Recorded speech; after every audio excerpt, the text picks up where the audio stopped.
Good morning to you all. Well, we gather, and obviously in significant numbers, because we recognise this is a most pressing issue. The stories of refugees and asylum seekers tear at our hearts, seem to say something to us about what we might call the soul of our nation, the land of a fair go, or otherwise. Our context is one in which we recognise that every nation which receives refugees and asylum seekers is perplexed as to how best to deal with this issue. At the same time, huge numbers of people are fleeing from new crises and existing crises, and it's extraordinarily hard to keep up with the level of demand. The UNHCR, United Nations High Commission on Refugees, has some more than 7 million people that they're trying to place, and the Family of Nations annually is receiving 80,000. And Australia, thankfully, is one of the 3 biggest recipients of refugees. But those figures alone tell us why, therefore, there are very many asylum seekers looking for a new home. So that's our context. It's now to be elaborated by these wonderful conversationalists. Julian Burnside,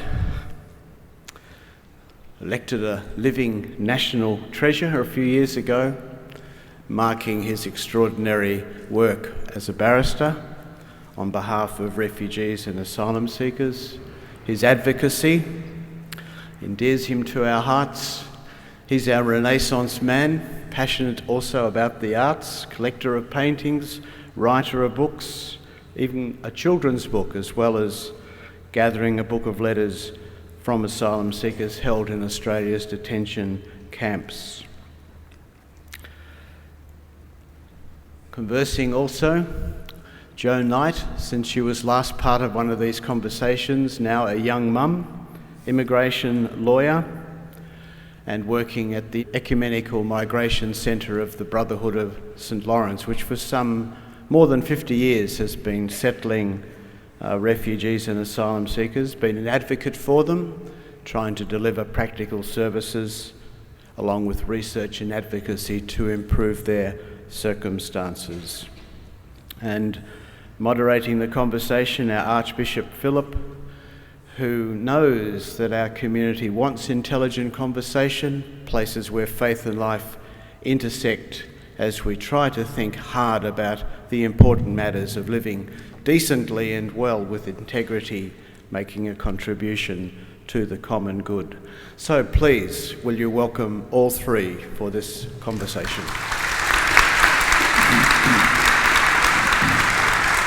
Thank you, Philip, and add my welcome to you all on this morning. I thought we might set a bit of a context first, and perhaps turning Jo to you just to give us a small snapshot of the development of policy. We all known about the Euston Report, but just give us paint a bit of the picture of what Australia's policies have been for refugees and asylum seekers over the past decade, or whatever time is helpful. Sure. I think a good sort of beginning point might be in 2001 with the Tampa crisis and election that coincided with it. I think that was certainly the time I got involved in the area, and I think it was around the time you, Julian, really focused on the area too. And it was, I guess, a time where we saw the use of people seeking asylum for political gain, and it was the beginning of what I see as a demonisation of asylum seekers over many years in our public debate, as Malcolm Freier has really urged consistently, is, that we stop playing politics with the lives of the most vulnerable. So the Tampa was, a boat that arrived of asylum seekers that was rescued by the Norwegian vessel, the Tampa. Since then, I think we've seen Australia focus very heavily on boat arrivals and how to receive people who have come by boat seeking asylum. We've had for many years, but during those years since 2001, huge numbers of people in mandatory detention, a huge amount of trauma that has come from the immigration experience in Australia, not just from the situations people have fled. We saw with Petro Georgiou and some of his colleagues standing up in the sort of latter years of the Howard government, we saw sort of standing up for particularly children in detention, and some major reports really shining a light on the effects of children that were held in detention. And I think by the time we came to the 2000 election of Kevin Rudd, there was a moral permission from the Australian people to do something quite significantly different and more compassionate in the area of people coming to Australia across the seas. And so after that election, we saw some major policy announcements and around removing people from detention and slowly over the years into more community-based options, which is something that the refugee and welfare sector had advocated strongly for many years, not least being a massive cost-benefit saving for the country. But so we saw that and the closure of what was called the Pacific solution. I think as geopolitical forces totally interplay with these issues, we did see a little bit more stability in some of the refugee-producing countries that Australia sees over those few years, and so we did see lower numbers of people coming to Australia by boat, but that has escalated. Particularly Sri Lanka and Afghanistan are not stable situations, and we've seen a rise in numbers arriving by sea, which brought us to a number of deaths by people coming to Australia by boat, and then what led to the Houston panel in mid-last year. So we might ask Julian to pick things up there. The Houston report came out, and then I understand, impressive turnaround of legislation in an unprecedented period of days. But tell us, what is the law since the Houston report's announcements?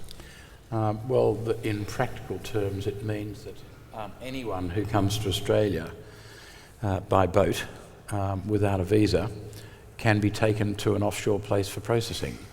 It's as simple as that. It's just a sort of automatic Pacific solution. They can't all be sent there because Nauru has practical limitations, and so does Manus Island. But it's a fascinating thing, actually, to consider their limitations. We take the view that we can't handle 15,000 boat arrivals per year. Australia's average population increase is 7,000 people per week.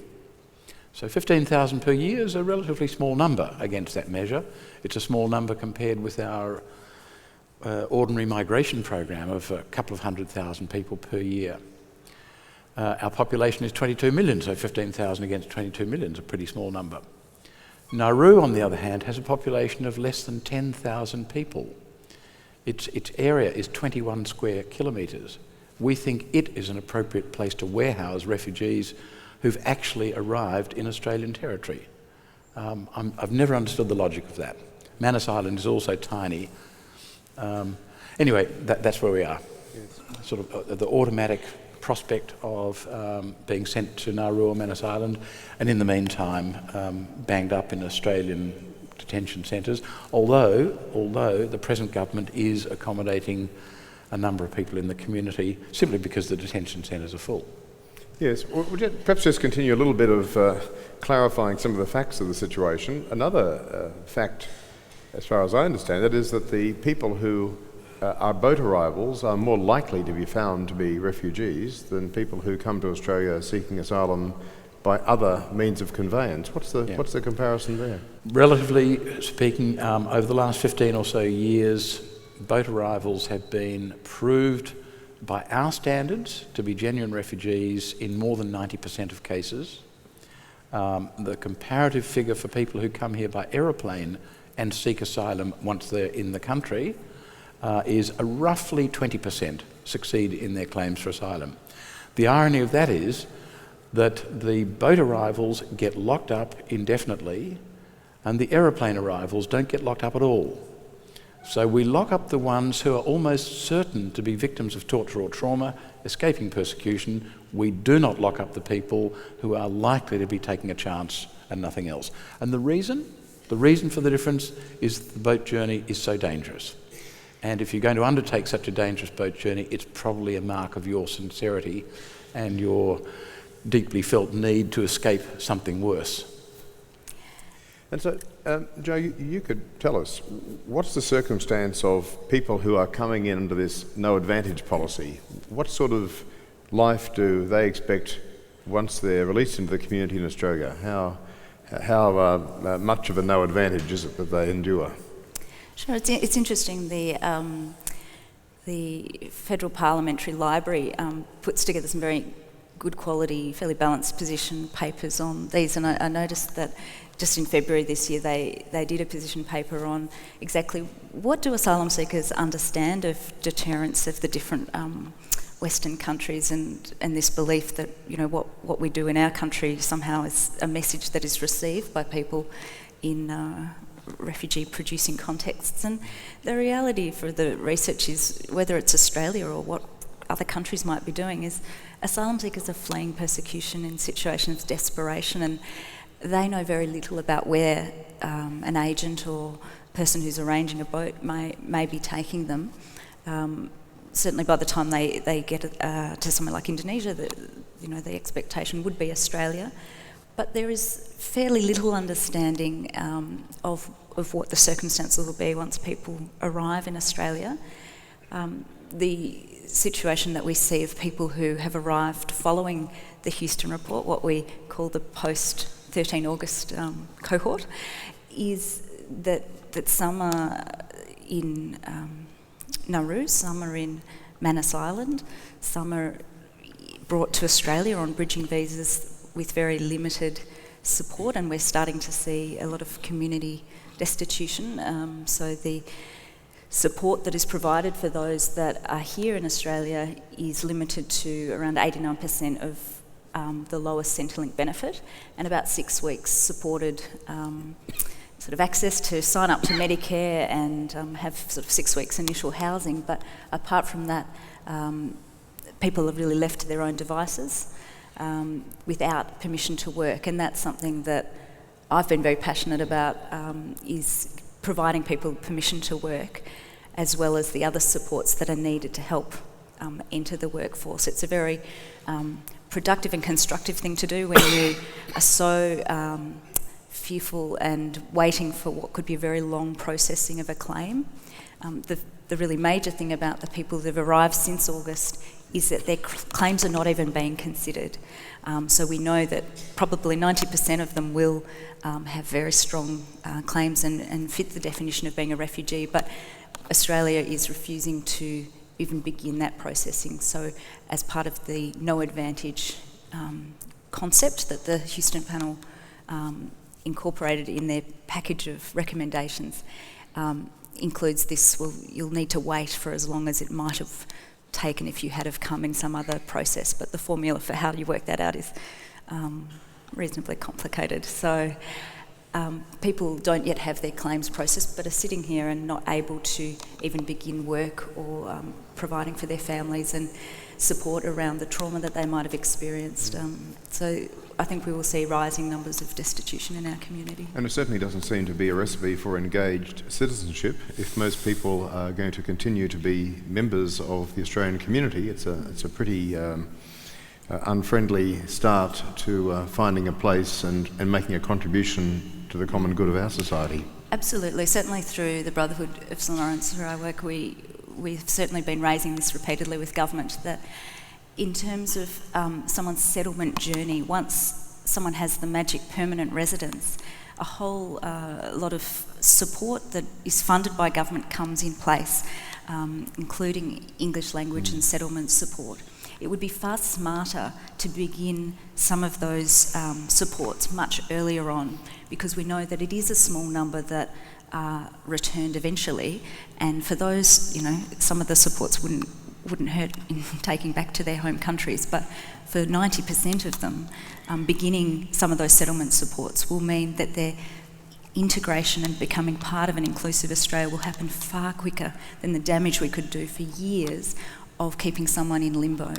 The longer you're out of the Australian workforce, the longer it will take to get in it. The longer that you don't have some trauma support, the longer it will take for you to be functioning and able to contribute and call Australia home. So there's a lot of economic reasons that you'd also provide that support at an earlier stage rather than downstream problems that you'll see. And you know, apart from the psychiatric harm which is done to people by the way we treat them, I think there's a real chance, taking your point, there's a real chance that they will be much less useful as future citizens when, as inevitably will happen, most of them are accepted into the community. Now, I regard myself as a pretty conservative person. If I was mistreated like that for that long, it would radicalise me. Now, I don't think most people in this room, I suspect, would come out of that process feeling angry and rebellious. Is that really what we want? Unless we're going to start breaching our central refugee convention obligations and simply sending people back to be persecuted, we are actually damaging the people who will become future citizens, and that's a stupid thing to do.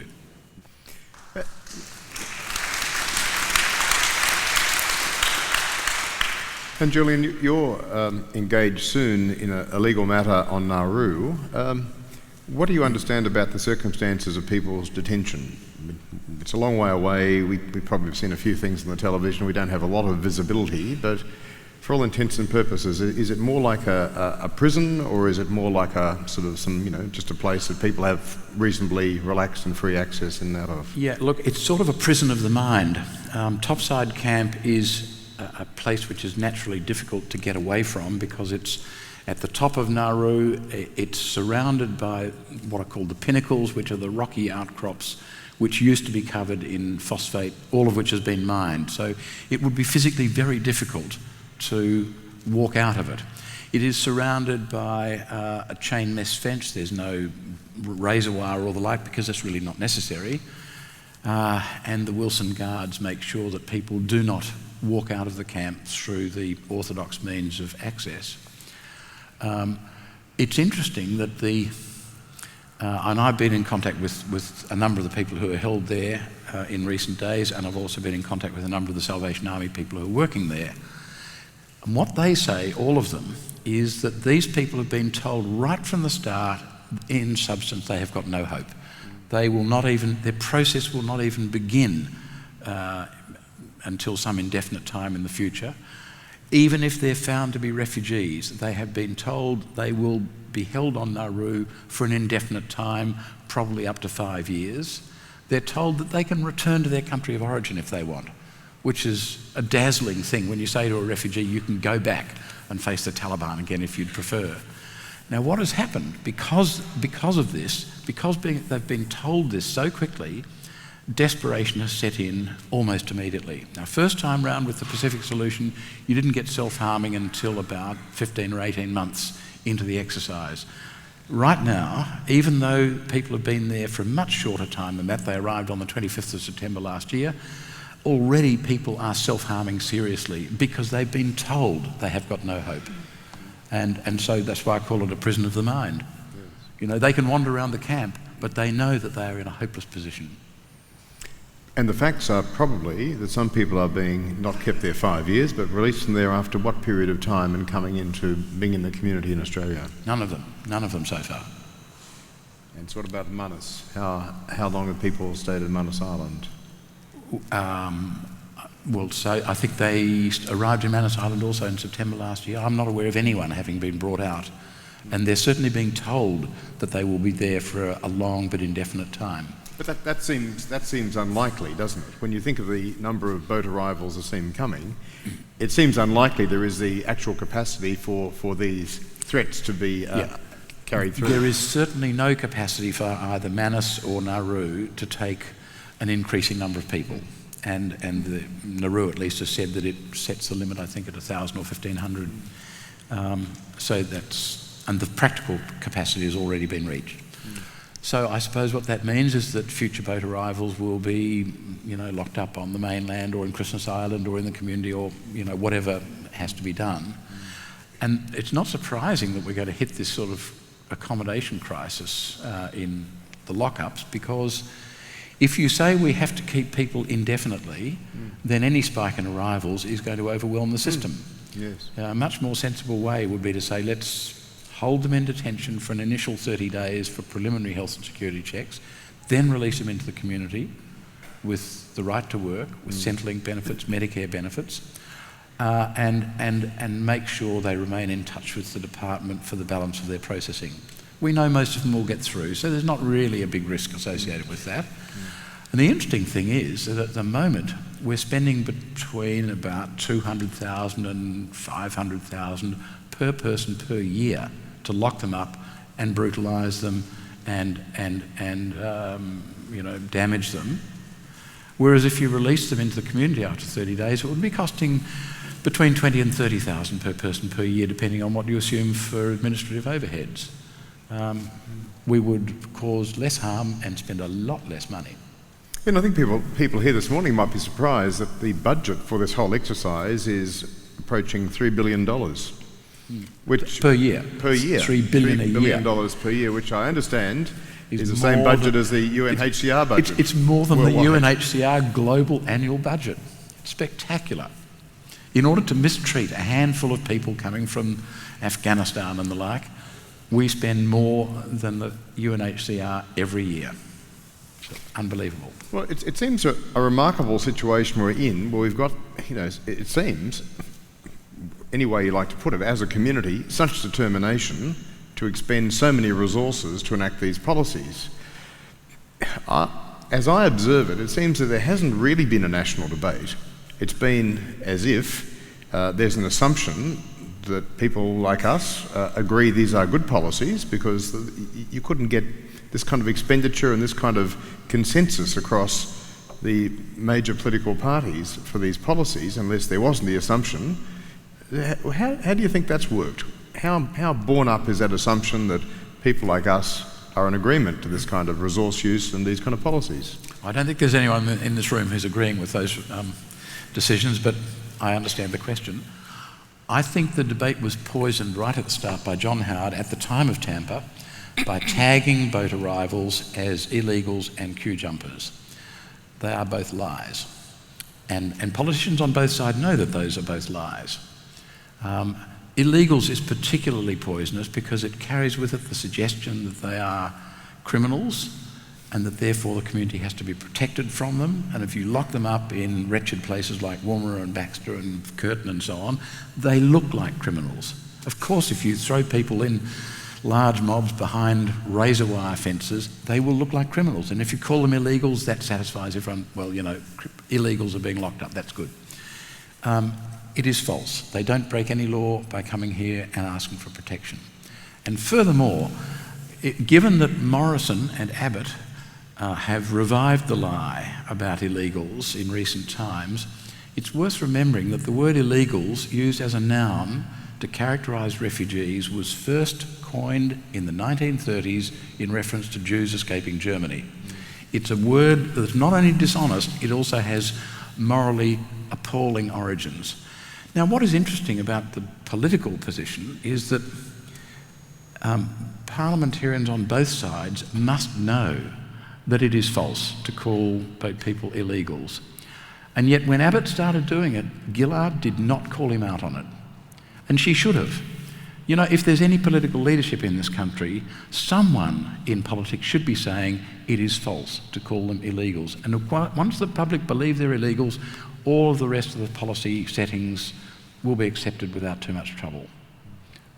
Yeah, I agree that I think that the politicians have repeated this line on both sides of politics for so long that the electorate has come to accept it as normal, and as long as a politician thinks that that's what their electorate wants, then they've got no permission or urging to change that.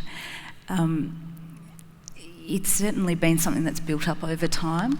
The Scanlon Foundation with Monash University published their social cohesion report recently. And the concerns of Australians when asked about refugees compared to asylum seekers varies greatly. And the fact that factual, it's a fallacy that there is a difference, has become so normal in the minds of ordinary Australians is very concerning to me. But also that Australians, through this social cohesion survey and many other polls, rate asylum seeker issues as one of their top 5 concerns facing Australia. And it's not in perspective. We're talking about small numbers of people and complex policy challenges, without a doubt, but not one of the top 5 issues facing this country. It's out of perspective, and I think it's suited political narratives to push this as an issue. And to me, it harks back to Australia's fear of the other, Australia's fear of invasion, our deep sort of seated white Australia fears. And I think for some Australians, a fear of Islamicisation and seeing a changing Australia around them. And it can be very easy to scapegoat and label those boats that you see coming on the horizon, all your fears packaged up are those people coming across the horizon, and that isn't the case. Certainly in some of the work I've done with churches is about, well, what does it mean for compassionate, faithful people to stand up and say, this demonisation is not okay. We, as ordinary people, need to begin to help reframe the debate and shift things so that the message is clear right from the grassroots that this is not a part of an Australian narrative that needs to continue. And part of it is as a community, educating ourselves and thinking through independently what we might think as solutions and understanding the issues, but also getting to know real people who are affected by these policies. It's certainly been, the way that I have communicated about these issues over many years with people is to tell the stories of people who have sought asylum, provide people the opportunity to meet and get to know someone who has sought asylum. And I think church communities particularly have been very compassionate and generous in responding in practical ways to people who have been in need. And I think it's important for particularly the churches and the welfare sector to brace itself, because we will see more and more people living in community destitution and the need for material aid and assistance.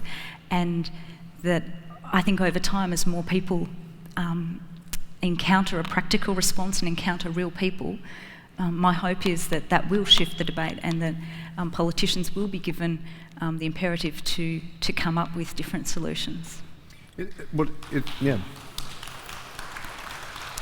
seems that... Can I say, I think there is only one thing that will shift the debate, and that is for someone in politics to look Tony Abbott in the eye and Scott Morrison in the eye and say, when you call these people illegals, you are lying. Because until the public at large understands the lie, they won't change their views. You can understand a lot of people in the community who don't look behind the words of politicians, who don't see the politicians being called out for it in the mainstream media. Well, why wouldn't they go along with it? If we are afraid of the other, and I completely agree with that observation, well then naturally we want to protect ourselves from criminals. But when you know they're not criminals, you have a different view. And it's worse than this, because really the fact that the lies of Morrison and Abbott are tolerated means that the soul of this nation is gradually being corroded, because we are now a nation that is not only willing to damage and brutalise innocent, terrified, traumatised people, we're also a nation that's prepared to go along with being lied to by our political leaders on both sides. And that's a terrible way to be. We've seen it in other countries. It really can lead to very nasty places, and I'm very concerned about the future of Australia. Why can't Julia Gillard? Why can't Kevin Rudd? Kevin Rudd, who seems to be running his own race at the moment, he knows the facts. He knows the facts. He is apparently a deeply religious person. Why doesn't he stand up in front of Scott Morrison and say, you are lying? You know, that would change the debate. But until that happens, in my opinion, the debate will languish the way it is, with everyone actually bored by the issue, because the facts for them have not changed. Part of the languishing, though, seems to be the opposition feeling that the Stop the Boats narrative is one that they can sustain. I'm interested in the practicalities of that. I think last time that was attempted, the demoralising effects on people in the Australian Defence Force were quickly apparent. The difficulty of that policy. So just explain a bit about how you perceive that, because there seems to be great confidence to make that assertion and put that as one of the political tests of an opposition that seeks to gain government later in the year. Okay, stop the votes. What does stop the votes mean? It means make asylum seekers think that coming to Australia is less palatable than staying and facing persecution. The idea of deterring people from seeking asylum here must involve making it look worse to come here than to face the Taliban or whoever else. That's not really a very noble thing for us to try and do. And the question is whether anything we've done actually achieves that purpose. First time round with the Pacific solution, the coalition government was very proud to say, we stopped the boats. By locking people up on Nauru, we stopped the boats. And it is true that the boats stopped coming after the Pacific solution was introduced. Was one the cause of the other? Interesting question. If recent experience is any guide, it would seem that locking people up on Nauru actually encourages the boats, because the arrival rate has increased since the second Pacific solution. It clearly hasn't stopped the boats. So, first of all, it's an ignoble endeavour, and second of all, what we're doing seems incapable of achieving it. So why do we persist in doing it? It is an interesting line, and one that assumes Australia acts in isolation, and what we do to our borders has nothing to do with the rest of our region and geopolitical forces and why people are fleeing. It also flies in the face of the fact that Australia signed up to the Refugee Convention, and that we would police our borders in that way, when we have signed up to a Refugee Convention saying that people can legally claim asylum and protection as a refugee. In any country they can reach. Yeah, that's right. And the reason the Refugee Convention was designed after World War II was, there were boatloads of people fleeing the Holocaust, sailing around the world looking for a port that would accept them. And there weren't the legal international mechanisms to enable that, and so people did go back and die in concentration camps. And after World War II, the nations came together and said, this cannot happen again. This is just awful. We cannot have that situation again.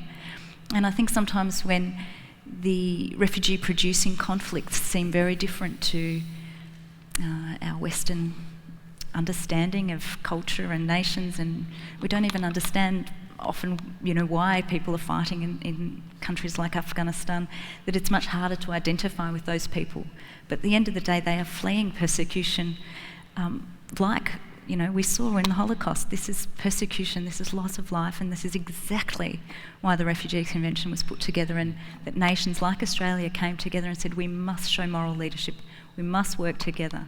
And if anything, over the ensuing years, the nations haven't perhaps worked together on those things as well as possible, and you get countries like Australia saying, well, we will act fairly unilaterally and we will stop boats, turn them back. I think there needs to be a much more sophisticated understanding of what does it look like to cooperate regionally, and that's part of, I think, a way forward. I'm glad you mentioned that, because the stop the boats mentality was also seen in Australia in 1938 at the Evian conference, which was set up specifically to deal with the problem of Jews trying to escape Germany. And the Australian representative went to Evian and said that in Australia we do not have a racial problem and we do not intend to import one, and we closed our doors to the Jewish refugees, apart from allowing the Dunera to bring a boatload of Jewish refugees from England. And the other related point is Captain Schroeder, the captain of the St Louis, which embarked from Hamburg in, I think, March or May of 1939. and tried to hawk them around the world. 900 Jews on board, tried to hawk them around the world. No one would take them. He ended up having to go back to Europe with them and put them ashore in Antwerp, and very soon afterwards the Low Countries were overrun and half of those people died in concentration camps.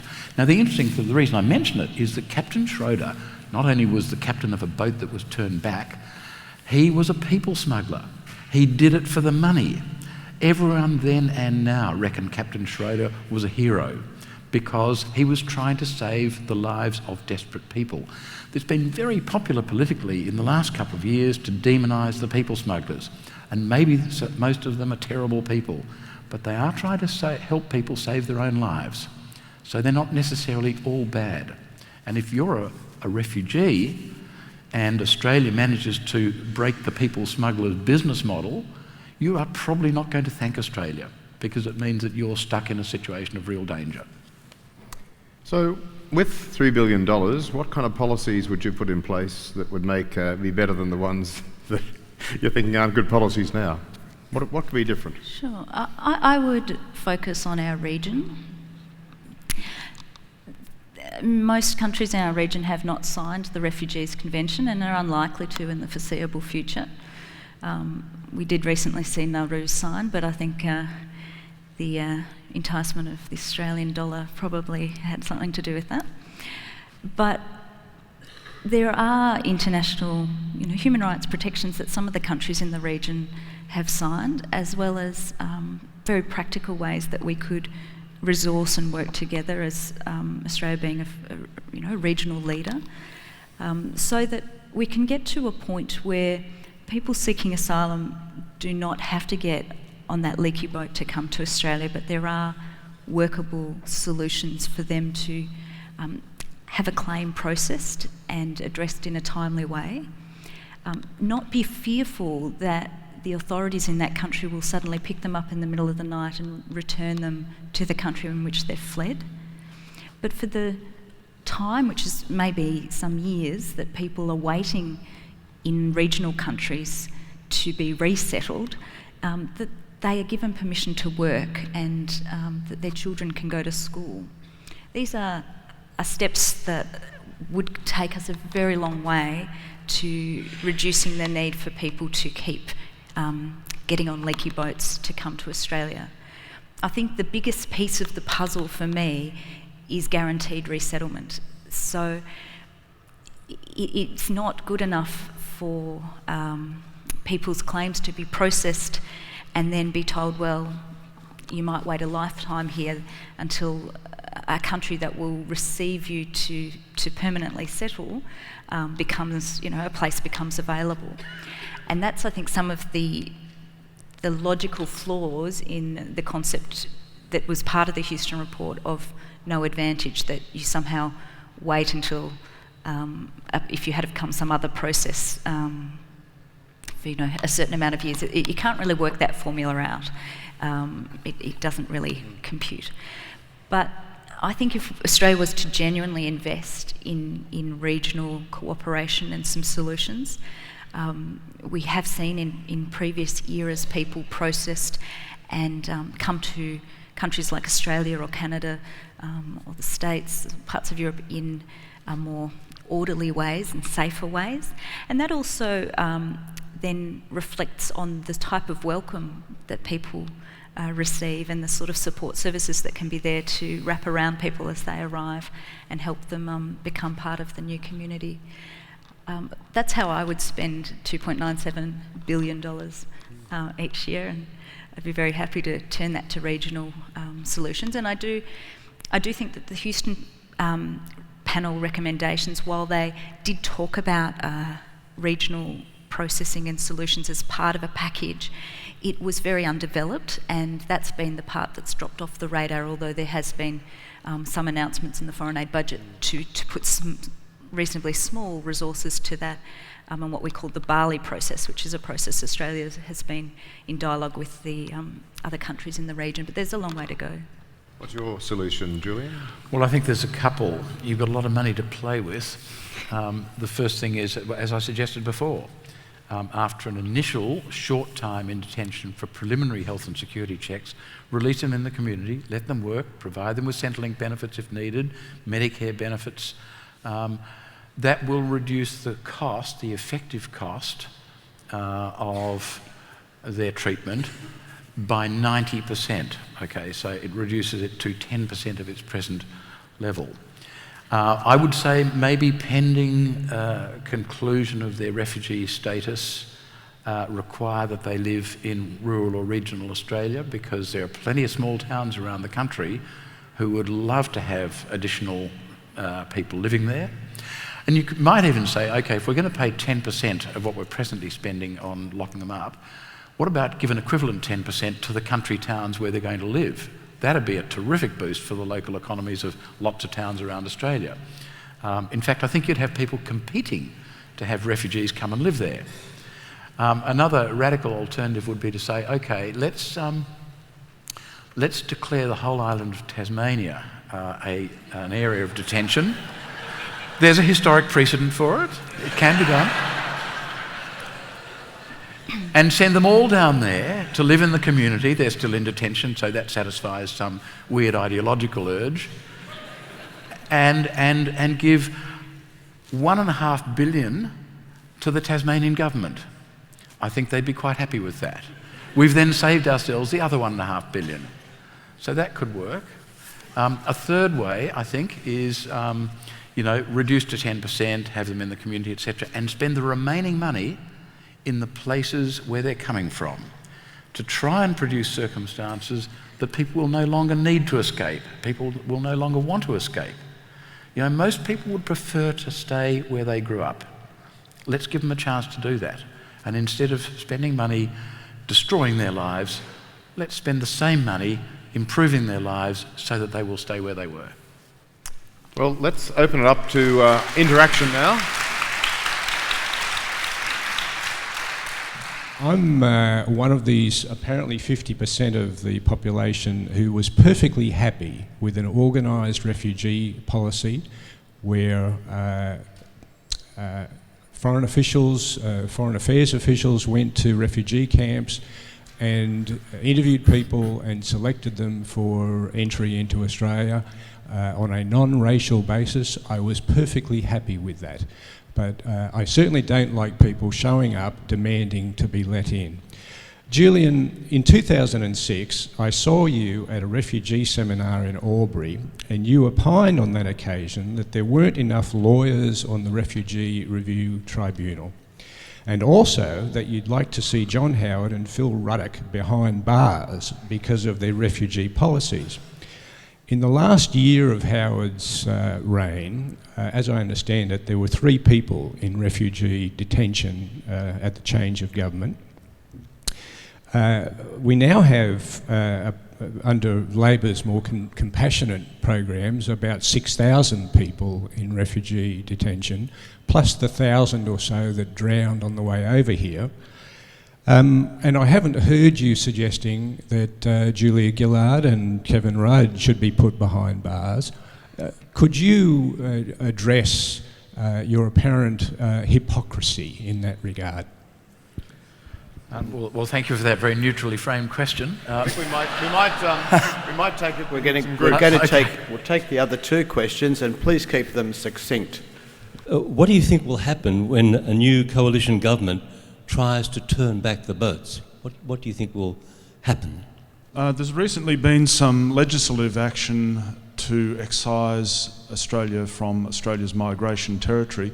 I'm wondering how that sits with our Refugee Convention obligations going forward. So, Julian, you began to answer that first question. Yeah. In my opinion, locking up asylum seekers indefinitely, given that they have committed no offence, constitutes arbitrary detention, and the analysis that I ran through back then still holds. It's just that no one's really interested in hearing this. I mean, there are lots of things that I was saying back then which are views that I still hold. I haven't been repeating them because, frankly, people aren't interested in listening. hold on. Oh yeah, well you say that the Pacific solution worked. It stopped the boats. We've got the Pacific solution again. It hasn't stopped the boats. So if you are welded onto the idea that post hoc ergo propter hoc is a good way of reasoning, then fine. Good luck to you. If you think that though, you would have to say the Pacific solution seems to encourage the boats, because that's what's happened since it was reintroduced. Can I directly address your suggestion that I'm a hypocrite by adopting one stance then and a different one now? I condemn the Labor Party just as much now, and I have done for the last couple of years, just as much as I condemned the Howard government. I think that they are both as bad as each other. It is arguable that the coalition are less bad than Labor on this policy, because the coalition are at least upfront about what they plan to do.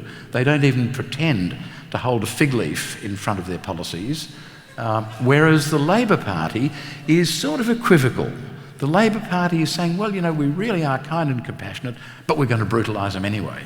They both are doing the same things, they both plan to do the same things. One of them tries to make it look respectable. So, arguably that puts Labor in a worse position. I don't know if that deals with it. As for turning back the boats, well, I don't think it's going to work, because there are some international legal limits on the ability of any government to do that. I doubt that the Navy is going to turn back any boat that is clearly not seaworthy. So I think it's just a political mantra. I don't think it's anything more than that. Third question about the migration zone. Excising Australia from the migration zone. Look, the migration zone is a legal construct created in the Migration Act. It's just an idea in the mind of politicians, so that the Migration Act can say, if a non-citizen is approaching the migration zone, and if upon entering the migration zone they would be a non-citizen without a visa, then they must be detained, etc. The fact that the migration zone has been sort of taken out of the picture simply means that we will now treat them however we want to treat them, whether by putting them in detention or by sending them to Nauru or whatever. I think it's more, it's just one of those sort of strangely ironic things that we seem to have excised ourselves from ourselves, but it's not that. It's just a legalism, and Three more questions. It's the policy that underlies it. Yeah, I was certainly going to say it's certainly a very baffling thing to international countries looking on that we have done that. But it's a legal fiction. I love telling people I'm a boat person. Fortunately, I came here in the 50s in a much more civilised manner than what people do today. My question is to Julian. I've met a number of refugees in the past. You keep talking about allowing them to work for their own benefit and so on. Could you address the situation of the media portraying refugees simply and solely people standing behind bars or sitting on roofs? What is their education level, and what can a lot of these people actually offer to Australia rather than just be a burden? I'm appalled that both the press and the politicians seem to have intellectually turned off about the migration issue. And I wondered if Mr Burnside could tell us, is there a legal basis that the press is so craven as they cannot ask questions to bring the whole thing back into some intellectual basis? I have a question for Joe. Could you tell us about the circumstances of asylum seekers here in Melbourne? Sure. We are seeing, I guess, the group of people in Melbourne on bridging visas who have come since the Houston panel and the no advantage principle, so since August last year, here having some support from Red Cross, or the agencies working with Red Cross on behalf of the government to provide that 6-week initial support, and existing on around 89% of Centrelink special benefit, but are otherwise unable to work, and in a pretty expensive rental market are trying to seek private rental. So they have no support around material goods that need to go in the house. So we are seeing a lot of material need arising, and the desperation of not even having one's claims begun to be processed. We also have in Melbourne those that have been here longer who are still waiting while their cases are being determined, and they have a little bit more supports around them, particularly the permission to work. What characterises the group that have permission to work are that there are very few services that are able to provide funded support to help people translate that technical right to work into an opportunity to genuinely be part of the workforce. And there are different skill levels that people bring and different levels of English, but there are areas of particular lower skilled work that people could enter, but it does require some support. So we are seeing desperation. You know, Victoria is a destination where many people on bridging visas come, and particularly I think we'll see more and more need for material aid, and that desperation as people's claims are not even processed. The question was, what do they offer? It's really impossible to generalise about that because they're a diverse group. But they have two things which I think commend them to us. The first is that they've had the initiative to run from persecution instead of staying around to be killed. And the second is they've had the courage to risk their lives in the last leg of the journey, which is the dangerous boat trip from Indonesia to Australia. Now, people with initiative and courage seem to me to be a good start for people that we can use in this country. Most asylum seekers, most adult asylum seekers who get to Australia seem to look for work and find work of various sorts fairly quickly. They're certainly mad keen to get into work when they can. My understanding, and I suggested earlier that maybe pending the resolution of their refugee status, they should be required to live in country areas. The National Farmers Federation say that there are 96,000 unfilled jobs in country areas.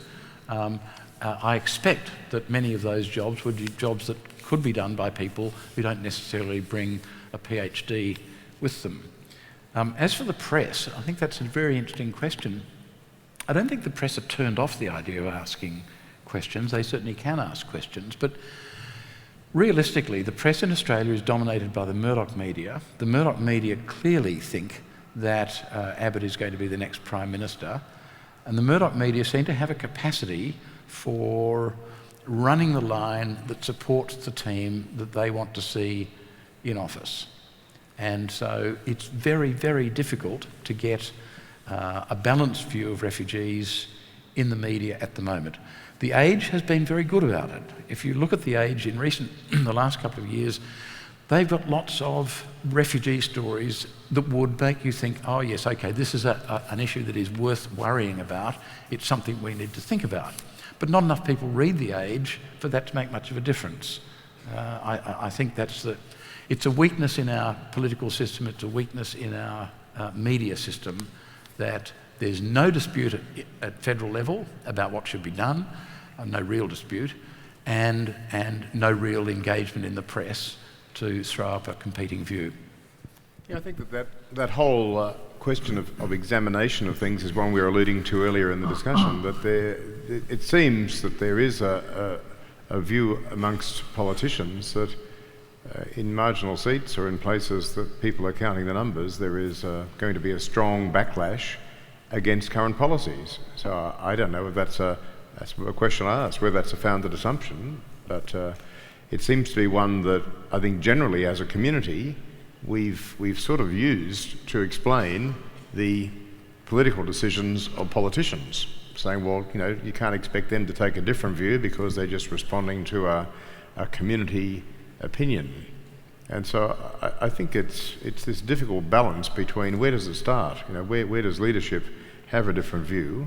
And I think from the context of a Christian perspective of society, anything that starts to diminish the humanity of people who we're sharing the street with, people who we're sharing our suburbs with, some of whom have citizenship rights, others of whom have reduced rights or impairment and can't use their God-given gifts to earn a living for themselves or their family, it raises profound questions about how we, in a moral conscience, tolerate that kind of dual universe inhabiting the same space.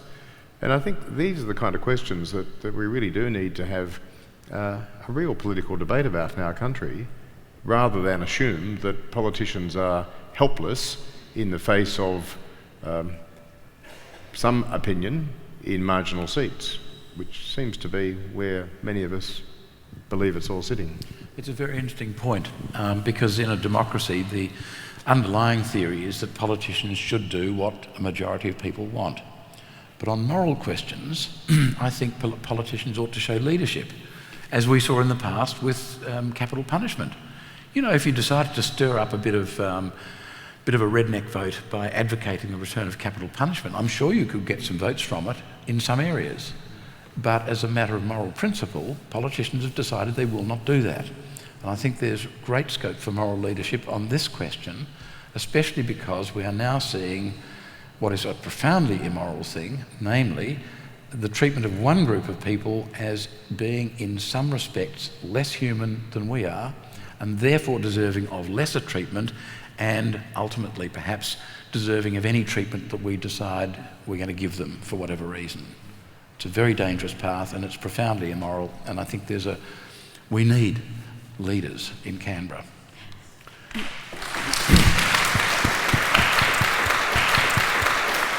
Joan, you talked about guaranteed resettlement, and also it was mentioned about helping in the nations that these people are fleeing from.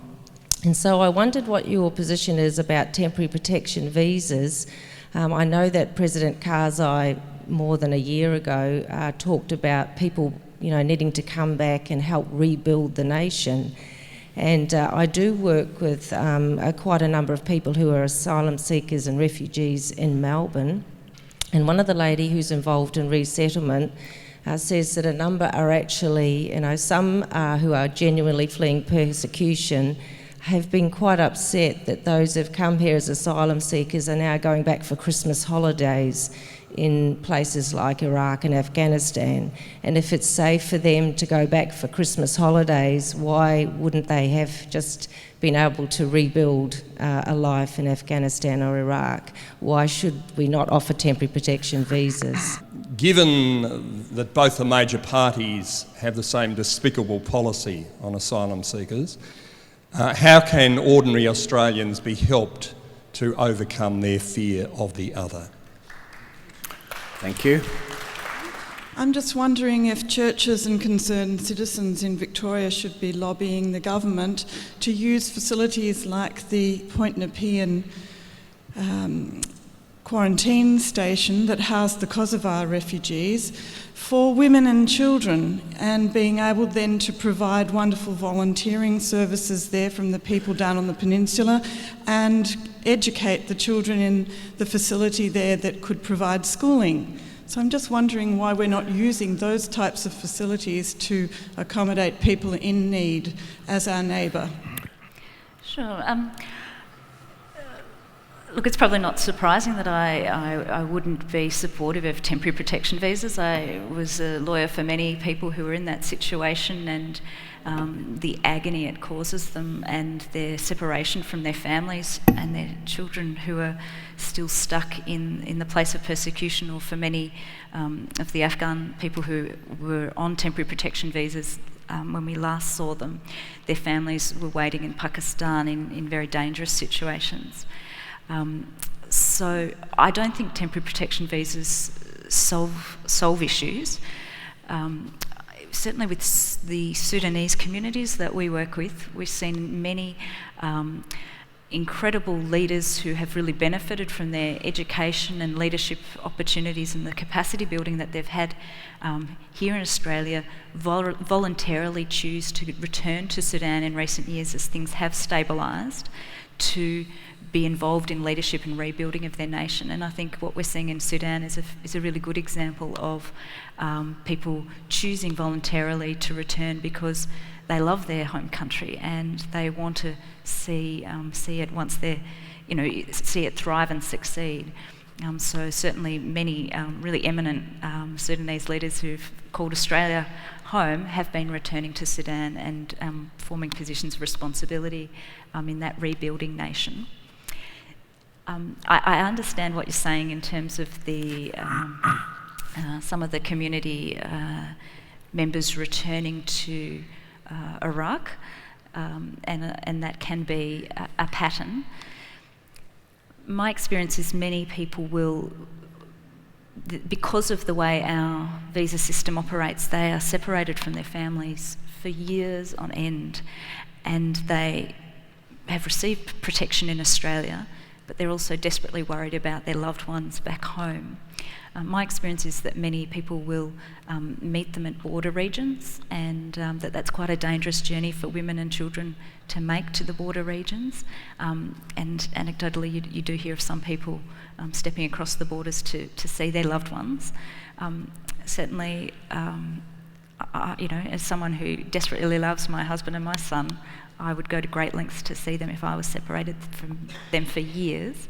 But it isn't what the Refugee Convention intended, and it's not what the grant of a visa here in Australia intends. I see that it is part of a broader systemic immigration solutions that need to recognise the importance of family reunion in a timely way, and that families shouldn't be separated for long periods of time. We should work with every endeavour to bring people together. I agree completely with what Joe just said.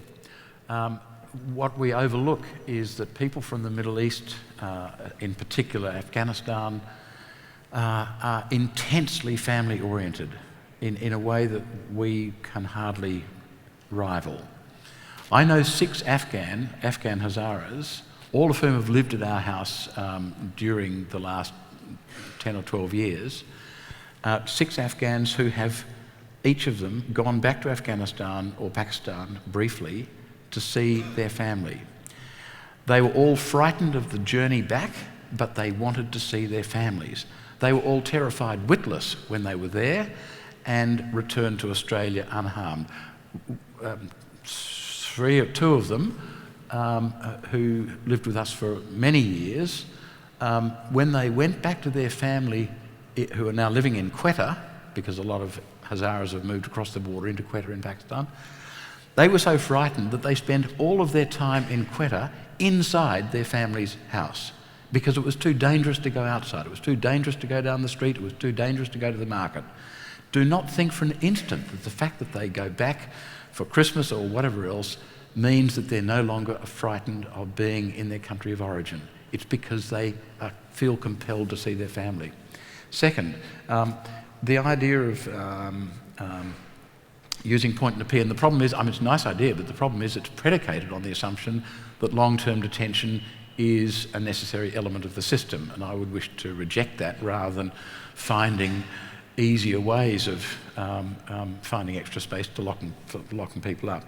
And the middle question, how to help overcome the fear of others. I think it's a really interesting question, because the fear of others is deeply ingrained in the Australian spirit, it seems. I think xenophobia is much more prevalent than racism in Australia, although the two can be confused from time to time.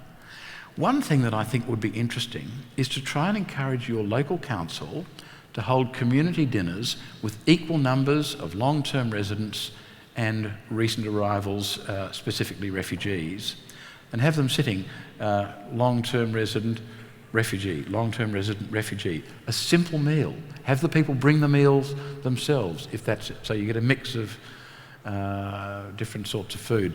It is very difficult to continue to fear or dislike a person when you've shared a meal with them. And it's an interesting etymological fact that the word companion means taking bread with someone, okay?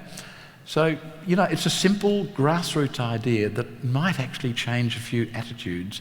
Most of the people who are scared of refugees or despise refugees have never actually met one. So do something that enables them to meet them, and then they'll be less frightened. Archbishop? Yes, I think that xenophobia is the fear of the other, and the way in which these detention places are usually in fairly distant places, unrelated to where most Australians live, only helps to confirm that otherness. I've just been to Darwin with 5 Anglican Sudanese leaders who all came here as refugees. And it was great spending the week with them just to see both how much they have a love for their own country and their people in South Sudan, but also how much they are eager to make a contribution as Australian citizens and as leaders in our community. And while we're in Darwin, we learnt there that there's about 50 Iranian people who are allowed out of the Darwin detention centre each Sunday to go into the cathedral to worship. And that's one of the occasions where they actually feel, for a brief period, the self-esteem of being a respected member of a community that isn't just defined by its asylum-seeking or refugee status. So I think that there's interaction which most of us can't have because people are in places we'll never go to. I don't think anyone here, much apart from one or two, might ever go to Manus Island or Nauru or distant parts of North Australia. So we are talking about figments in our own imagination informed by the information we have, and without ever really being able to test that, I think we are quite able to choose a fantasised and a demonised idea rather than here are real people with genuine human aspirations seeking to have good outcomes for their family, naturally having, as many people in Australia have, affections with some other part of the world from which they come, but with the right encouragement, eager to be good citizens, making a contribution to the good of our country. Thank you all for your contributions today and your participation. Can I ask our Archbishop to conclude our conversation together? So let's pray. Loving God, we give you thanks for the goodness that you show us, the human dignity which is part of your gift to us, and we pray that all public policies we have might confirm that vision of people who are made equal with gifts and gifts that can be used for the good of all. We pray for those who are our political leaders, that they might have discernment and wisdom in these important matters. We pray for all who are involved in any form of immigration detention, that they might have comfort and encouragement. We pray for any who feel that their life and their cause is hopeless, that they might see, through the interaction of others, through even the awareness of this kind of conversation this morning, some reduction of their isolation and some encouragement. So we commit this and all of the thoughts and different views of our hearts to you, Lord, and pray that you would send us from this place with an engagement and an understanding in those things that we do. And we pray this in Jesus' name. Amen. Amen. Can you please with me thank our splendid conversationists?